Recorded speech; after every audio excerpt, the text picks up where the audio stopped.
Ya pemirsa, seorang ayah di Kabupaten Pringsewu, Lampung tega menyetubuhi anak kandungnya sendiri. Bahkan tersangka ini menjual anaknya kepada rekannya. Maniso ini ditangkap setelah dilaporkan oleh istrinya karena menyetubuhi anak kandungnya yang masih di bawah umur selama 1 tahun. Dalam melakukan aksinya, tersangka mengancam korban dengan senjata tajam. Tersangka ini juga mengancam secara fisik pada korban agar tidak menceritakan hal yang dialaminya kepada orang lain. Berdasarkan keterangan korban, tersangka pernah menjualnya kepada rekannya untuk alasan melunasi hutangnya. Tersangka dijerat dengan Undang-Undang Perlindungan Anak dengan ancaman hukuman minimal 5 tahun dan maksimal 15 tahun penjara. Ini sangat miris, ya kita berharap tidak terjadi lagi hal-hal yang seperti ini. Baik, kita akan langsung berbincang dengan AKBP Rio Cahyowidi, Kapolres Pringsewu. Selamat pagi, Assalamualaikum Pak Selamat Kapolres. pagi Pak Kapolres. Waalaikumsalam Mbak Santi dan Mbak Anu. Iya, Pak, ini kita miris mendengar berita ayah yang tega mencabuli anaknya sendiri bahkan menjualnya begitu ke rekannya. Ini ayah kandung, Pak? Betul Mbak, jadi ini adalah ayah kandung dari Apa yang menjadi alasan pelaku? Kok tega melakukan hal itu? Kabarnya bahkan sudah setahun lamanya.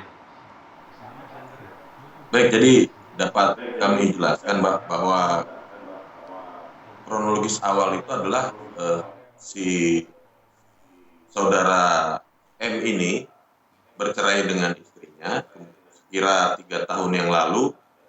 Kemudian si korban ini ikut dengan saudara M atau ayah kandungnya di rumah. Kemudian berselang 2 tahun si tersangka ini atau si pelaku ini karena tidak bisa menyalurkan, dia tergiur dengan anaknya sendiri. Gitu. Oke. Pak, artinya sang anak ini hanya tinggal berdua saja dengan sang ayah, dan bagaimana akhirnya kasus ini atau tindakan dari sang ayah ini bisa kemudian terungkap? Ya baik, jadi setelah bercerai dengan istrinya, si korban ini atau anaknya tinggal serumah dengan ayahnya atau pelaku. Kemudian sekira hari Kamis kemarin, korban sudah mungkin tidak tahan lagi, ada kesempatan bertemu dengan ibu kandungnya, kemudian dilaporkan kepada kami dan kami lakukan cek ke lapangan. Ternyata kejadian tersebut betul, kita amankan pelaku di rumahnya tanpa ada perlawanan. Pak Kapolres, pekerjaan dari pelaku ini apa Pak? Katanya kan menjual anaknya ke rekannya untuk melunasi hutang. Kalau untuk pekerjaan sehari-hari, pelaku ini berdagang Mbak, punya warung kecil.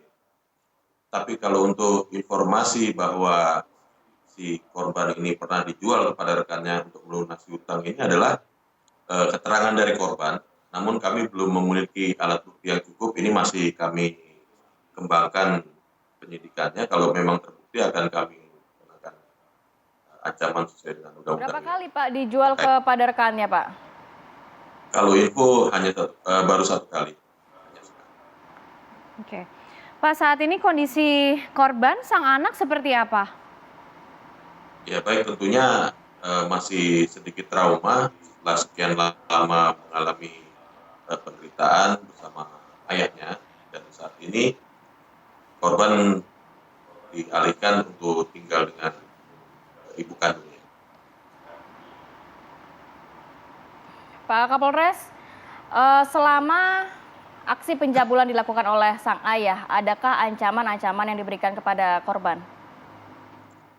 Tentunya ada Mbak, jadi itu memang menjadi faktor utama di setiap kejadian-kejadian itu selalu dilakukan secara paksa oleh si pelaku kepada korban, baik dengan ancaman fisik maupun dengan senjata tajam, dan itu kita sudah sita. Oke. Pak, sampai sejauh ini kemudian pihak kepolisian akan meminta keterangan dari siapa lagi mengenai kasus ini, mengenai peristiwa ini? Ya, tentunya untuk korban kita masih dalami seperti kami sampaikan tadi bahwa ada informasi juga dari korban bahwa dirinya pernah dijual kepada orang lain oleh sang pelaku.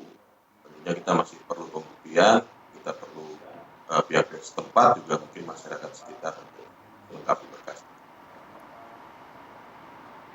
Pak Kapolres, nantinya sanksi hukuman atau pasal-pasal apa yang akan dikenakan kepada pelaku?